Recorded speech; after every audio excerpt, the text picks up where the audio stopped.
Welcome to WLPNLP 105.5 Lumpin Radio.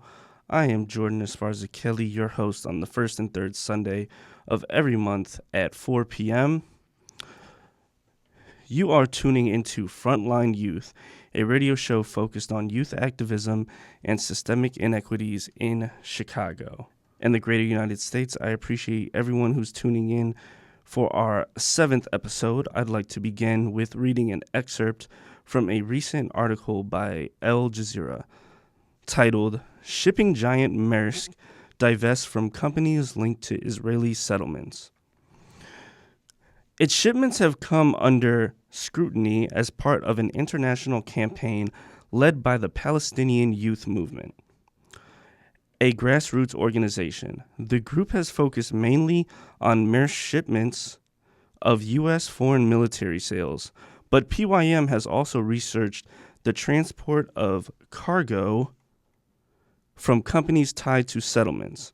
A statement on the Maersk website dated June 2025 said, following a recent review of transports related to the West Bank, we further strengthened our screening procedures in relation to Israeli settlements, including aligning our screening process with the OHCHR database of enterprises involved in activities in the settlements. I'm joined now by organizers from the newly established Chicago chapter of the Palestinian Youth Movement. Thanks for joining me, y'all. Looking back at that excerpt from the Al Jazeera article, how does it feel to further this push for divestment using this campaign, the Mask Off Maersk campaign? Hi, Jordan. Thanks for having us. That's a really good question. And I think it really is about pushing forward the call for an arms embargo, as opposed to specifically divesting from Maersk, specifically this company, because we know that nothing short of cutting the supply chain of weapons to Israel is going to stop the displacement and genocide of Palestinians. And so this kind of angle of coming at Maersk is a way to push forward the overall kind of effort for an arms embargo. And we often say this is a people's arms embargo because we know that it's almost impossible to hold our institutions accountable to any kind of moral standard. And there is no inherent conscience of their own unless their bottom line, which is money or power, are affected. They have no real incentive to change. And a similar logic can be said about politicians. With few exceptions, politicians are almost impossible to convince of anything that's going to affect their chances of re-election or their funding or their political power. And so what that means for us is that we need to make it so that it's not politically viable to support the genocide anymore or the occupation, because popular sentiment is going to affect that power and affect that electability. For institutions, it means making it no longer profitable to support the genocide and occupation because it's bad for business, which means that it's our role to raise popular consciousness and make it known that these atrocities are happening by calling out by name who is responsible for facilitating them and making them possible. Yeah, thanks again, Jordan. It's really great to be here. I'm really glad you brought up this article because, one thing that's really special about this campaign and when we see kind of news like this is it kind of shows people that when you organize in this way, when you really believe that there's something that you can do and take matters into your hands, like Dina was saying, something that's called a people's arms embargo, right? This is the people carrying out the arms embargo. We're not relying on politicians. We're not relying on any of these institutions that have failed us until now. That you can actually see change, that you can actually do something about this, I think is really special. And I think it helps kind of inspire people to really believe that something as immovable as a giant logistics company actually can be, swayed. And kind of combat that kind of climate of defeatism that sometimes descends upon us when people kind of find ways to really, take action however they can, wherever they can. Yeah. So can you both tell me a little more about PYM? I didn't know that it was international in terms of like really being global. I knew that there was something going on in Toronto area, but past that, you know how like North Americans think North America's the world type thing. I didn't know it was like if it was that kind of international, but it seems to be like really a global movement. So yeah, I would love to hear like more about that from you all.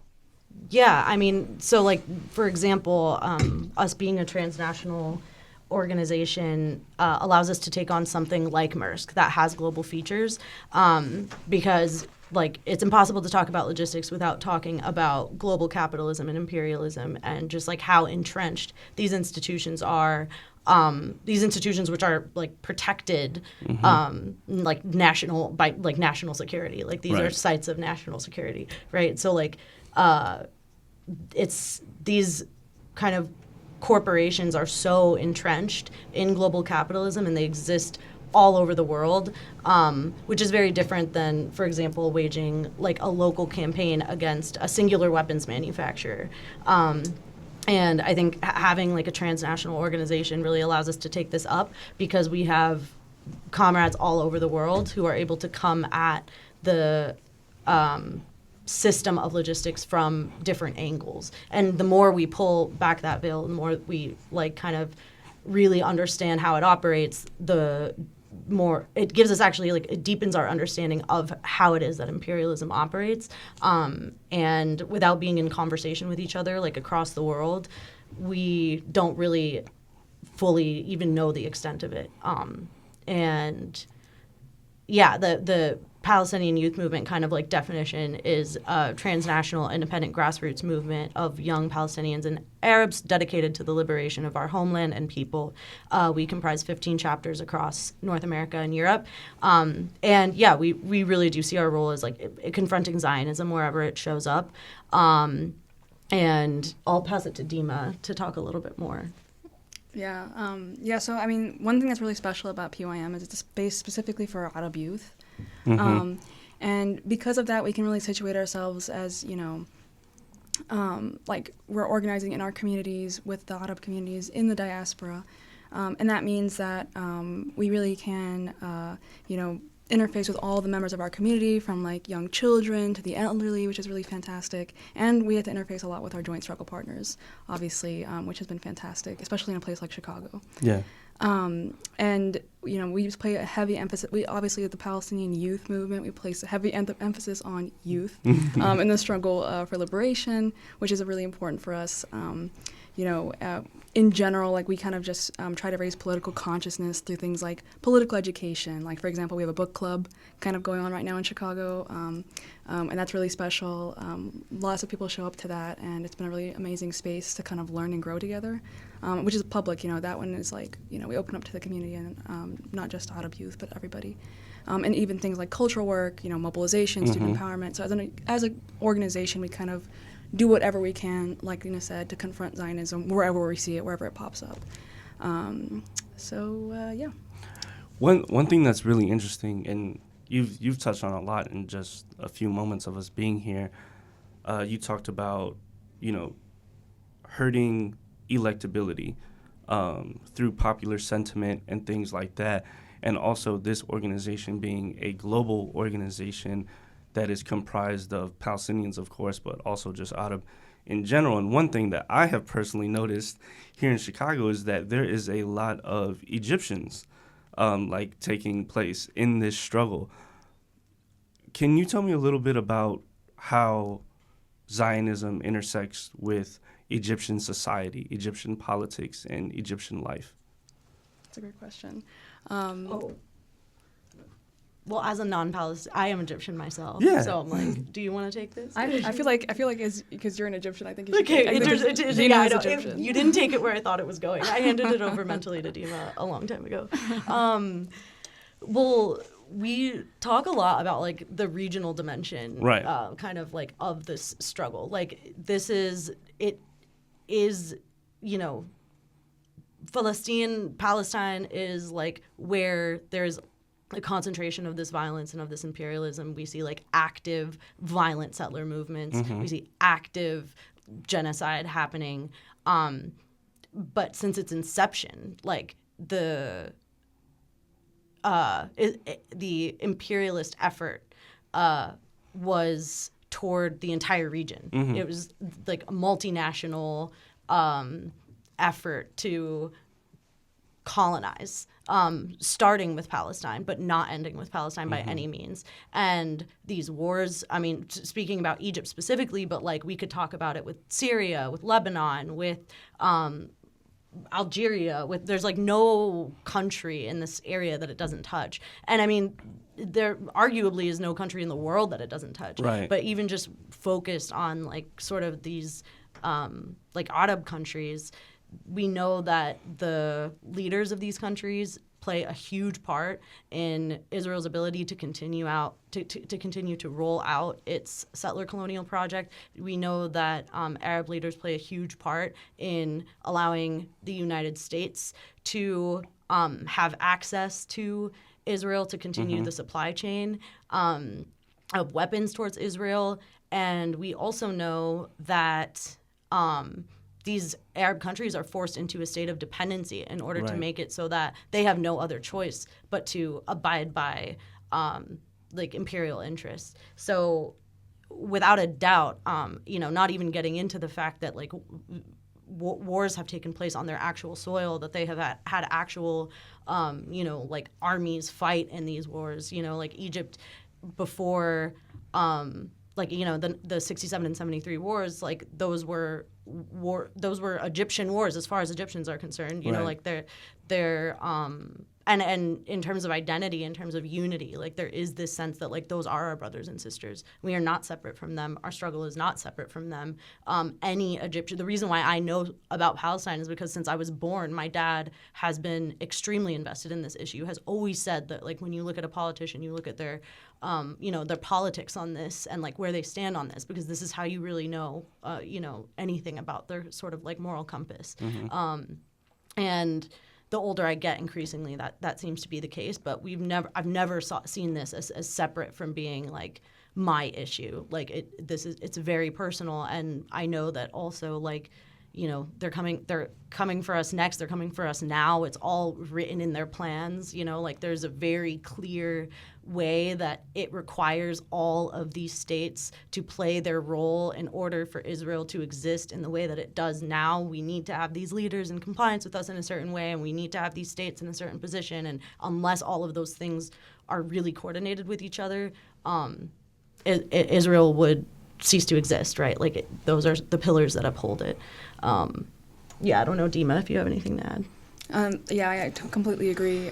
We all see that like the issue of Zionism as an issue that extends across the Arab world, because I mean, as like Israelis themselves say, like they don't have a defined, like to this day Israel is one of the only countries in the world that doesn't have defined borders. Right. And that's because they want to expand them. Their plans are to expand them from the Nile to the Euphrates, as they say.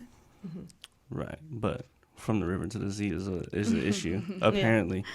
So, whether you're from Chicago or not, when you start organizing here, you definitely learn about like internal, I guess, like city organizing politics and things like that.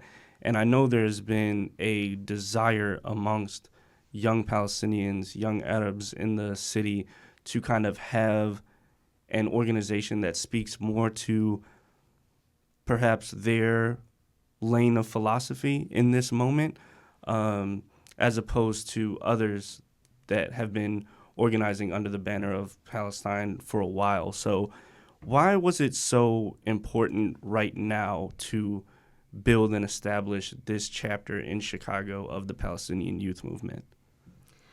I mean, we have always had like a deep respect and a deep reverence for the organizing that has happened here and the organizations that have been here. I mean, we obviously know that Chicago and the Chicagoland area is home to like the densest Palestinian population in North America. And we also understand that there is this like long legacy, both past and present, of organizing that has happened in Chicago, not just around the issue of Palestine, but across all issues. And there's legacies of the sort of like intersection of local politics and imperialism and it's been home to some of the strongest movements that we've seen. And in the building of our chapter, we were really intentional about working into the existing landscape of organizations and honoring that legacy of organizing that exists here. And just like also having a really clear intention about the role that we're serving and like what we uniquely could bring. Mm-hmm. Like there's no need to have an organization for organization's sake. There are already organizations doing this work. Like there are already organizations that exist that can be a political home, theoretically for Palestinians and Arab and allies even, like that can be sort of pushing this movement forward locally. And that being said, like what is it that we can bring that will help advance our struggle locally and help bring more people into the movement that maybe we aren't reaching. So we all have like our different roles to serve, and that's why it's really important that we're able to like work in coalition with each other, work together, and support each other's work, and obviously remember that that this is for our collective liberation, and that's just to set the stage for how much thought and intention actually goes into developing a chapter and organization anywhere. And so once we kind of know what's happening and build relationships with organizations and organizers and support the work that's already happening, we realize that there are some unique things that we could bring to this context, which includes, like we said, this international component. We're attached to an international structure and vision, and we don't want Chicago to be isolated in the larger movement and have campaigns happening around Palestine in the diaspora at large that are disconnected from each other globally. And that's one of the features of PYM that we really appreciate, is the fact that, like we said, we have chapters all over the world. We're able to take on and confront Zionism and imperialism in a totally different way because of that. And we want to bring Chicago into that global landscape and have it be a player in that struggle. And we're a youth-led organization, and we really see youth as the catalyst for change, like right out of college. It's a space for and led by Palestinians and Arab, which is very different than Arab of different backgrounds. And we've talked about why, I could go on that just piece of all of the different countries and the non-Palestinian Arab identities and why it's important that we're a part of the struggle. You need to give me another hour for that one. But we are not a solidarity organization. That's a very core part of. Can you explain that more to me? Meaning that whether you're Palestinian or Egyptian or Syrian or Lebanese, we are Arab, and it is our struggle, and the issue of Palestine is our struggle. We are not in solidarity with Palestine, and I think we have more to say on that later too. But we are specifically an organization that brings in Arab, and we are not made of non-Arab. It's not a solidarity organization in that it is very specifically and intentionally designed for it to be a space for exclusively Palestinian and Arab organizers. And our vision includes building institutions. We see ourselves as having this stake, like I mentioned, in our struggle in the future of our homeland, or of Palestine, and we seek to revive that commitment and combat some of the demoralization that has happened, and bring that struggle, make that struggle more accessible to our community and people all across the diaspora who might feel disconnected from it. And our analysis and our positions are always based on the work that we engage in. And we really see this as our struggle, meaning that day in, day out, right, we are connected to it, not just in these moments of acute crisis, not just when things pop off across the world, but here and now, we feel and live and breathe that this is a struggle that we need to move forward, even if we are in diaspora, even if we are in the U.S. This is where it's tied to our backyards. This is where it shows up in our day-to-day lives, and we need to remember that, push that forward, and remember that our role is also to activate and galvanize people around us to feel the same.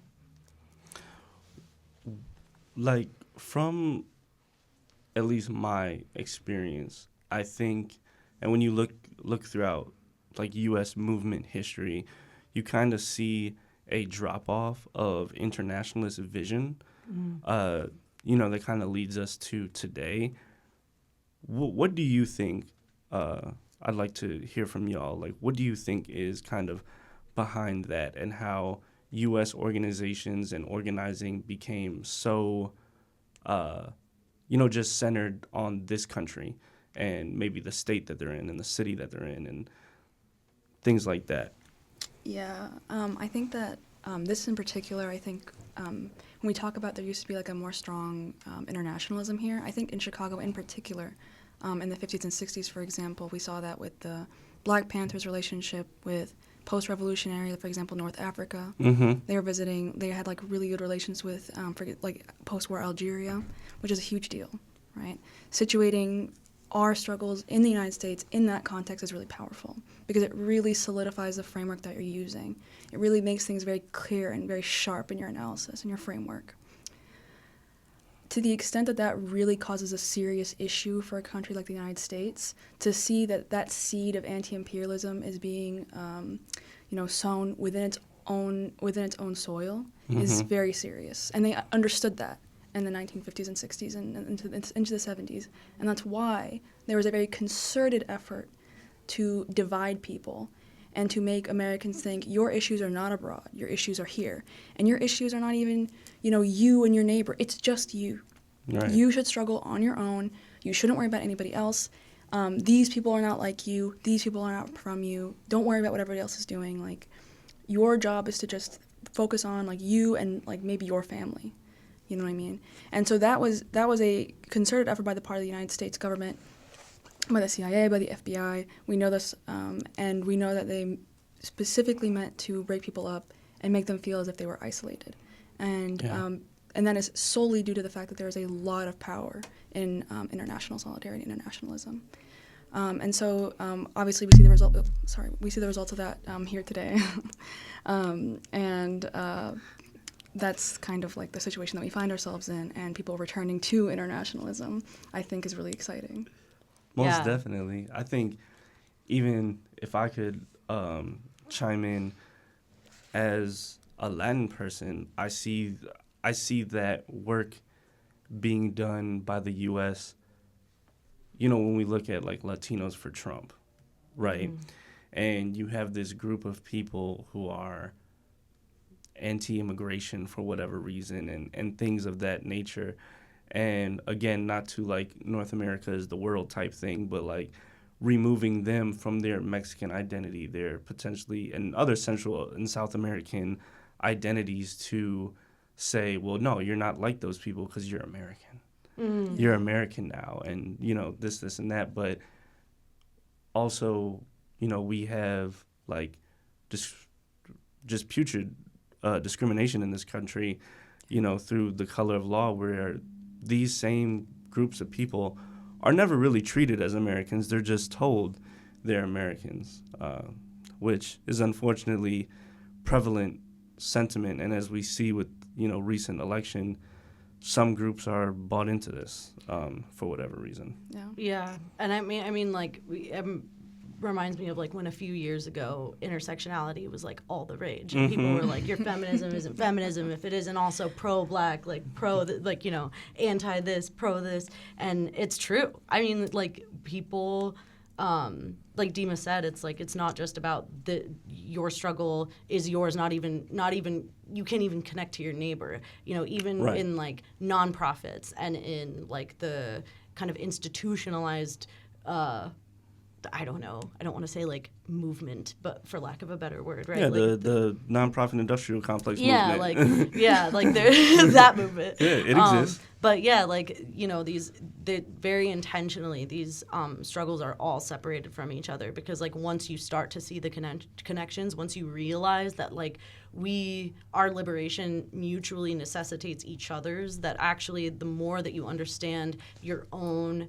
like, the more that you nosedive into one particular area, like, okay, my issue is Palestine. It could just be Palestine and stay Palestine. I'm not going to learn about anything else. Well, actually, that's not true, because, like, a well-rounded political education means that it requires me to understand more about South Africa. It requires me to understand more about like Vietnam and Algeria and Korea, South Korea, North Korea, whatever. Like all of these different kind of imperial struggles that have happened throughout the ages are going to be the shoulders that we build upon, right? Like it's also going to be like the stuff that's going on right now within the U.S., like labor struggle, very specific to U.S. economy, and like, you know, the U.S. landscape when we talk about labor. But we see it as like an intrinsic part of the work that we're doing on the MERS campaign. Like we actually cannot see success as this campaign if we don't have a really strong understanding and approach of like how it is that we're interacting with labor and how it is that we're foregrounding labor as part of this campaign, because like our struggles are so connected. And I can like get more into that another time, but like the more that you pull back the veil, like Dima said, it really does scare people, because you really see that these things are all connected. It's all the same system. We're just at different parts of it, and there's different nodes of this structure that exist in different places. But really, until we're in communication with each other, until we're really involved and proactive about understanding each other's struggles and each other's movements, we're not going to get anywhere. Because we all need to strike at it. It's kind of like the imperialism is the Kenneth Fanny quote about imperialism is like spread out all over the world, and wherever you strike it, you hurt it. Yeah, 100%. So you mentioned something earlier that I really liked about, again, being a global movement. You see Zionism from many different angles, imperialism from many different angles, and can confront it on many different angles. And you're not necessarily, because you're not a solidarity organization, right? You're not necessarily responding to certain events. More so, this is an inherent struggle, and even for some people like yourself, you're saying a generational struggle, right? So what I would like to know about PYM is, how has PYM changed, which is kind of contradictory, but how has PYM changed since the Al-Aqsa flood? Yeah, I mean, one thing I want to say, and I might hand it over to you, Dima, soon, but one thing I want to say is, like, you know, this was mentioned at the People's Conference last year in May in Detroit. Somebody on a panel said something, and I think about it every day, where they were that like, happens. yeah, That really happens. There really are words sometimes. Somebody did that last year at the GNC too, and I think about it like all the time. Yeah, I'm like, do you? I want to like see them again one day and be like, do you know that you changed my life? But no, they said, like, you know, and this is like actually very viral. Like we talk about it a lot in the movement. People talk about it a lot. But it's like, what structures do you wish you had in place when this inflection point happened that you want to start getting together now? And we see this like groundswell of support around Palestine happening at different moments, happening in 2023, happening in 2021, like and like throughout, right? Like these kind of breaking points where maybe more people are reached, more people are politicized, more people are educated about what's going on in Palestine, and it's kind of like, what structure do you want to have in place so that you can take that energy and do something with it, so that you can apply it towards something? How are you channeling it? How are you really like retaining and consolidating this like expansion in interest and in popularity that this movement is seeing, so that people stick with it after the news cycle passes, you know, like next year, when maybe it's not on all the headlines and it's not that, like, you know, all over your Instagram feed, like whatever, are you still plugged in, and are you still engaging? And in those moments, like really focusing on building structures that you wish existed Prior. Yeah, like focusing on these like kind of slower, quote unquote, times to build that out. Yeah. Yeah. I mean, it's really true. And I mean, we were, like, lucky in a lot of ways, because PYM as an organization had, prior to October 7th, had, like, grown in so many ways. And we benefited from, I think, two major inflection points. The primary, I think, one being the George Floyd uprisings, which, you know, there was an explosion of, like, political, like, organizing and sophistication of that organizing. And then the second, obviously, was the Sheikh Jarrah protests in 2021. Yeah. I think that mobilization and that organization really was consolidated during that time, and so that was fantastic. I have one more thing to add too that I forgot to mention, but also like we saw it with the Oslo Accords, like the signing of the Oslo Accords, right? That's wait. What year would that be? Sorry, this was like. I'm sorry. That might be a terrible question. Somebody might get me for that one later. No, you're fine. Oh my God. But with that was like 1991. Yeah. You see, I With was Bill about Clinton? to say 1993. Or no, that wasn't Bill Clinton. Oh yeah, that was Bill Clinton. Yeah. Yeah. And yeah, so that was like another moment where like people were really demobilized and you know, yeah. Defeatism. Yeah, was felt. we need to combat that too. For sure. Well, thank you everyone for tuning in. We're going to go into a break for a little second, but we'll be right back here on WLPN 105.5 Chicago Lumpen Radio. Thanks again for sticking with us, everyone. This is WLPN LP Chicago 105.5 FM Lumpen Radio, and I am your host, Jordan Esparza Kelly, on the first and third Sunday here at 4 p.m. on my show, Frontline Youth, focused on activism and systemic inequities in Chicago and the greater United States. And we're still here with PYM holding it down. And we actually wanted to clarify a little bit of something in our conversation that happened right before the break. So take it away. Okay, so we did confirm Oslo 1993. And yeah, what we were saying about that was basically in the wake of Oslo, you know, before that, there was a lot of organizational strength and unity and relationship across the world. And a lot of that was dissolved when the Oslo Accords were signed because there was so much momentum and hope. And yeah, with this like basically generation of people that were demobilized after that's, you know, obviously much before kind of the creation of PYM, but I think that those moments are also something that developing organization is a response to, like making sure that like we have these relationships globally and yeah. For sure. And like on some housekeeping etiquette stuff, you know, there's nothing wrong with fact checking yourself sometimes. Like where we see too many things. Like we see a lot of numbers and a lot of events every day. So we did know it in the room. Yeah. Of 1993 was floating around. Of course. It's just I want people to know that. Like it's okay to be like, oh man, you know, actually it was this year. Oh, or for sure, actually yeah. this happened. Because I feel like sometimes organizing spaces can be like very unforgiving. You know, she said it was 1991. Oh, nah, like that kind of thing. Just a cultural comment there, but I really want to get into this campaign that PYM has going, Mask Off Mursk. Give me the rundown on this. What is this thing that y'all are mobilizing really the world around?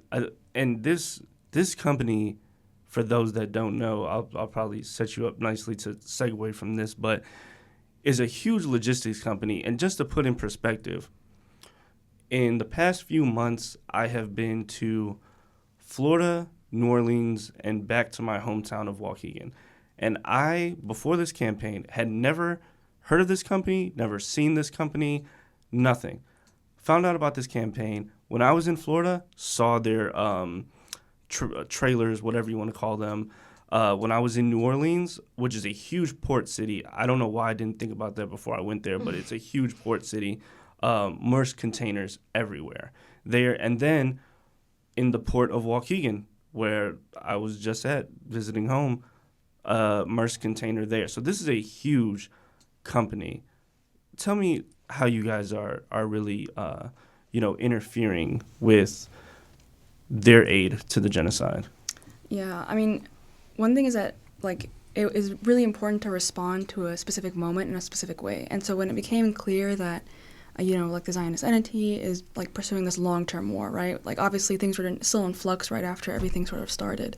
And so when we saw that there is, like, this is going to have a long-term component, we need to have a long-term campaign. And so some of the members of PYM started thinking about this really deeply and came up with the idea of maybe targeting a logistics company because, as you're saying, like, this is one of those things that is happening all around us all the time, and it's designed for us to ignore it. It's designed for us to not pay attention to those things and to not think about it, right? Until your attention is turned to it, and then you see it everywhere, right? And you realize how entrenched it is and how extremely pervasive it is. So basically, they had this idea for this campaign: let's target a logistics company, and sort of, there was like this development of this idea, and then it was announced at the People's Conference for Palestine last year, at the end of May. And since then, the campaign has kind of pursued this strategy of like doing really thorough research on this company's involvement in like weapons shipments specifically, and bringing the violations and bringing the like complicity of this company to the fore, and basically showing people exactly what it is that this company is doing, how they are complicit, and showing people that not only is it complicit, in this one specific way, when it's everywhere, and the fact that it is everywhere means that anyone anywhere can do something about it. Right. And so a lot of this was bringing it to the attention of authorities and companies, in countries that had already implemented an arms embargo, for example, Spain, and then just showing them, like, we're looking at these records, and we're seeing that they're violating that arms embargo. And then looking at where are these shipments going. Now that we can track them, we can see where they're going, how regularly they're going somewhere. We can track them, telling workers, hey, these shipments are heading your way. And once people are empowered with that knowledge, it's really powerful, and they really react. And we've seen it everywhere. People refusing to load like work shipments for ships at great personal risk, especially in places like Morocco. Right. And like kind of just seeing this kick off and like really like basically like launching a campaign that really is powerful and really is producing a lot of results, and even is empowering people to participate in the struggle in a way that they weren't able to before. Yes. And again, this is a huge company. What made you all think that you would be able to make a dent? What kind of gave you that drive, that confidence, that motivation? Yeah, I mean, it's kind of funny because the fact, that it is so huge as a company, it's like, it's what makes it such a good target.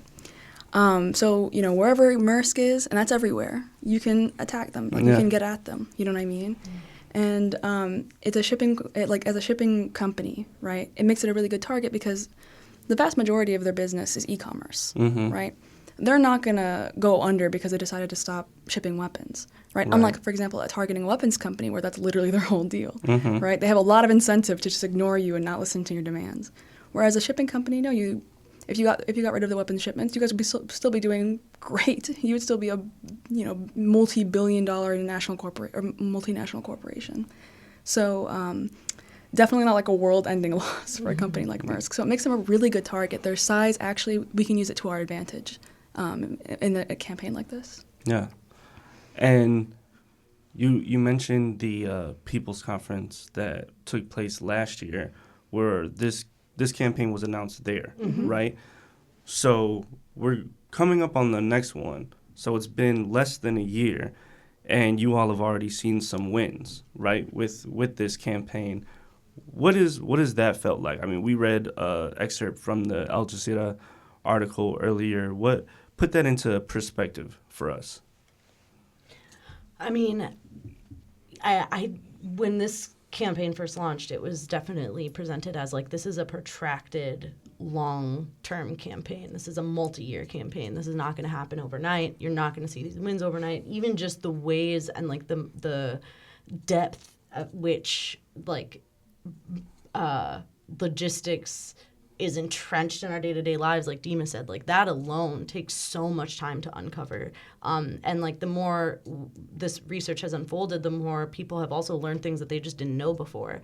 I don't think anyone expected some of these like bigger wins to happen so fast. And I think that, and also like there's still like a ton of work to do. I mean, like one of the wins, for example, was Maersk stopped, decided to no longer do business with illegal settlements, which is already illegal under international law. So it's kind of like it's like, yeah, okay. I guess. Why were you doing that? Yeah, why were you doing that it? to begin with? Yeah. But sure. Buddy. But still, that was as a result of this research that people who are employed and have lives and have friends and have, you know, so much other stuff happening in their lives, like carved out time to do like this research. And I think like having a research, like a campaign that's really built on its research, like every strategy, every angle, every call to action is going to be sourced from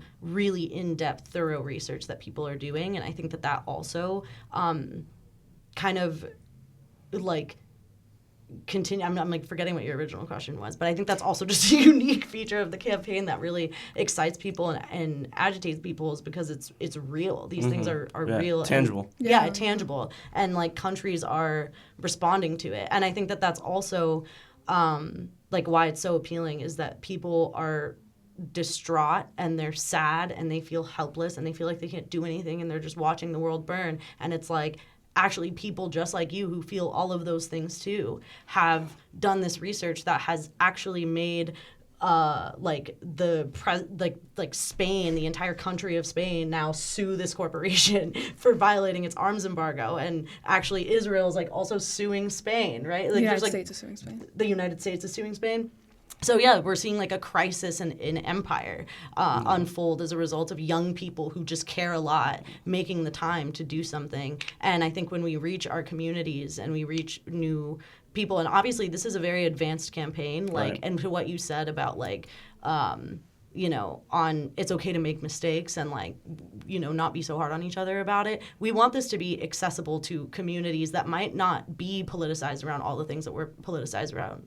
Like, we want this to be something that can reach people and invite them in and bring them closer, whether it's leading with labor, leading with arms embargo, leading with the Maersk campaign itself. We want people to find an entry point to see, like, hey, I know that it's been maybe years or decades of you seeing, like, feeling loss, you know, and grief over this issue, and maybe it feels like there's nothing you can do about it, but actually here's a material win that you can look at that can energize you, and here are tangible things that we can do collectively to kind of like continue to push this forward. And there's still so much more work that needs to be done to really get them to like stop shipping weapons. And again, like Maersk is the industry leader, which is why they're like a strategic target, but they are not the only logistics company. Right, there are course. other logistics companies that are continuing to ship weapons and weapons components over to Israel. And, you know, we hope that they'll follow suit if Maersk ever decides to stop. But as we learn more and do more research, we're finding out that these things are entrenched in places that might not even have anything to do with Maersk. And that doesn't mean that we shouldn't care about it. You know, like it might have to do with other weapons manufacturers, or we might find something else out about another shipping company. And like, we also need to take that under the banner of the work that we're doing, because it doesn't begin and end with this target. I think that's good too, to have almost an accessible divestment framework for an advanced campaign like this, because we look at places like the south side of Chicago right now and cities like Memphis, places like Flint, Michigan, that have all really been polluted. Flint, Michigan with, you know, the water stealing from Nestle, Southside Chicago with this like quantum center they're trying to build.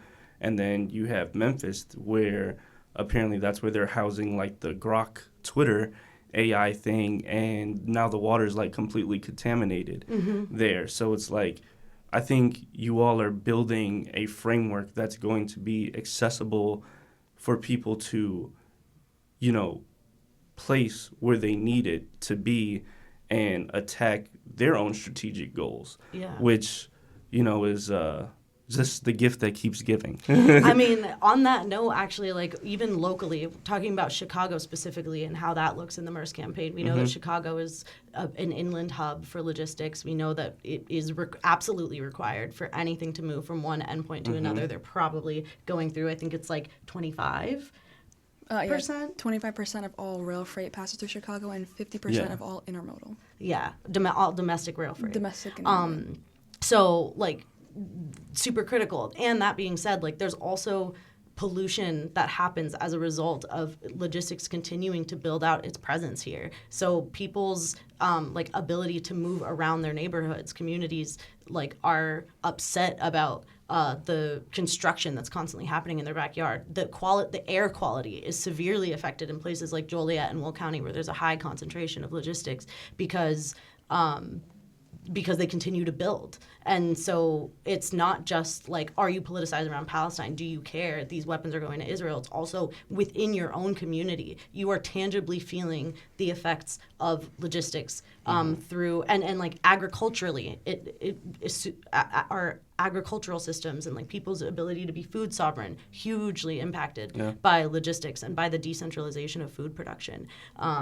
And no, I'll let you go. I see. I'm like buzzing, and I'm like, yeah, no. I see you buzzing too. It's really. I mean, I'm so excited to talk about this stuff. It's just it really affects everybody in Chicago, and it really affects them in ways they don't realize. Like we talk about how this is really an invisible system, right? And once you start seeing it, you start seeing it everywhere because it is like entrenched, and it's meant to be ignored.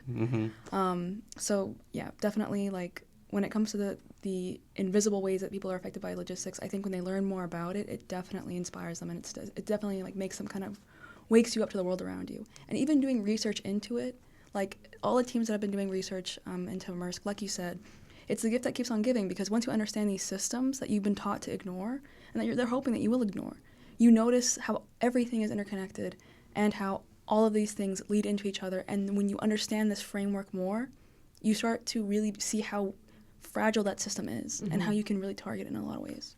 Yeah. You know, I see... And I'll just kind of give you the full context of my view. I found out about PYM maybe 3 or 4 years ago on Twitter. Somebody that I just like followed on there was like doing things in like a different city, and I'm like, oh, this thing like sounds cool. And obviously, Sheikh Jarrah was a like huge thing at the moment. So this is probably 2021, like when I found out about it. And I see now, especially with this campaign, so much momentum, you know, building, and a lot of people are getting down with y'all. Like, what are you feeling is like your main? You said something that stood out to me earlier when you said what you uniquely offer. What is it that you're uniquely offering that is making people so excited to join in on this and support this and do hours and hours and hours of research to contribute to this great thing? The campaign, you mean? Yeah, and just PYM as an organization, because you're newly established in Chicago, and I feel like your numbers would not point to that. Yeah, I mean, well, PYM broadly like also talks about the fact that like PYM is a vehicle toward Palestinian liberation, but it is not the means itself. It is not. It doesn't begin and end. Like if PYM dissolved tomorrow, we would hopefully still be in this work, doing this work for the liberation of Palestine. So it's not necessarily about the organization, but it is about organization. Right. It is about being strategic. And I think that people really want to do something. You can't, like, the system is built in order to make it feel impossible to change. And it's also built in order to make it so elusive as to how you change it. And so, like we said, movements are constantly splintered from each other and fractured and divided.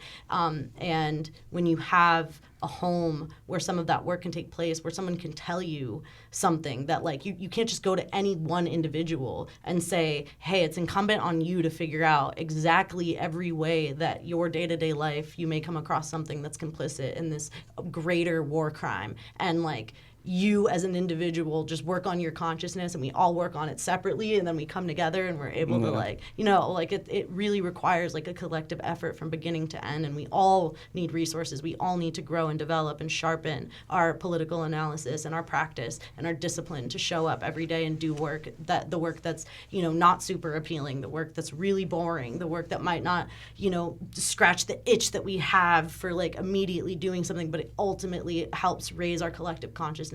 And like having that kind of discipline and that practice, I think when you see people model it, it's really attractive from a movement perspective. Like, it's really compelling because it's like, oh, that's what it looks like to be like a disciplined member of this movement. Like, how can I work with you? How can I support this work? And just seeing, I mean, I am saying this because I feel it too. Whenever I see someone working on something that I think is effective, that aligns with my political beliefs, I'm like, put me in, coach. Like, what do I do? Yeah, What do you yeah. need? How can I build off of this? And I think other people are feeling some of that too. Yeah, for sure.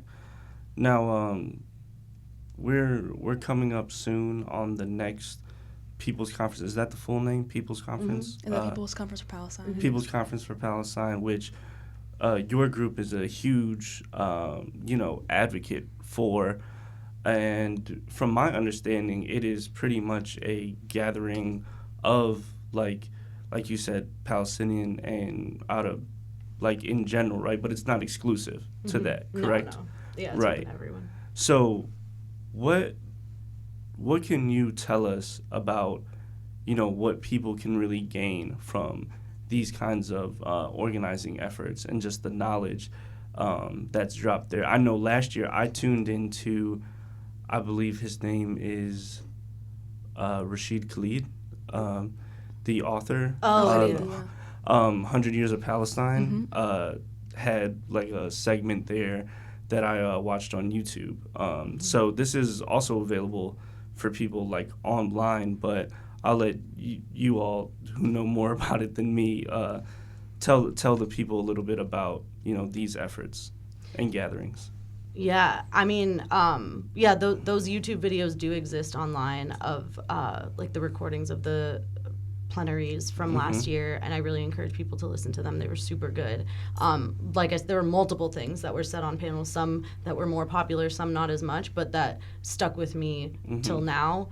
And I think, like, the reason why I would encourage people to go in person is that it is so rare that we have the opportunity, especially in 2025, to gather in person with people across movements who have a stake in the liberty. You don't need to be Arab, Palestinian, Muslim. Like, yes, you might have like a special kind of connection to certain struggles depending on your identity, but there are a lot of people who have a stake. There's a massive collective stake in the liberation, in anybody's liberation, and when you kind of have a gathering of minds and an opportunity for people to connect with each other and to learn across cities, across states, what people are doing that has been effective for them, to connect with other organizers who maybe are in the same city as you, but you may not have met otherwise, and to be moved and feel the collective energy in the room. I mean, like, that was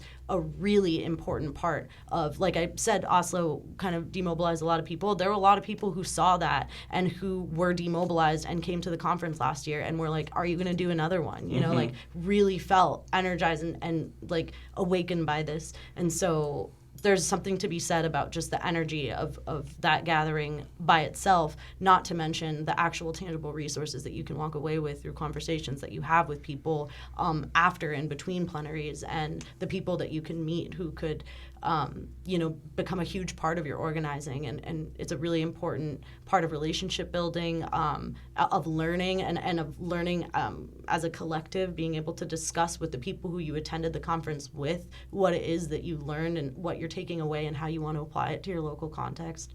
I really encourage people to go. It's Yeah, definitely check it out. And also, like, if you're interested and you decide that you want to go, also check out the Chicago contingent to the People's Conference. If you're interested in going, you can always sign up.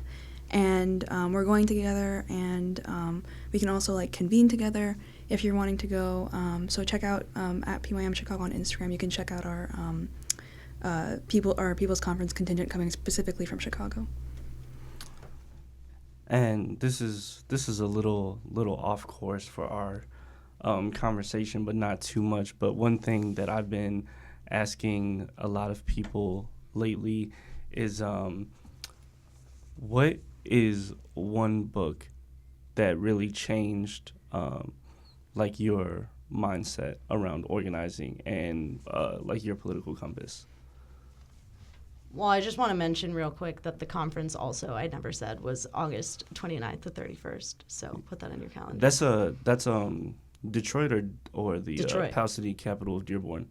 It's in Detroit. Okay. Detroit's in Detroit sure. is Dearborn is the Arab capital. Oh, the Yeah, Arab yeah, capital. but My bad. Here in Chicago, we got the Palestinian capital. Yeah. For sure. Yeah. You go first.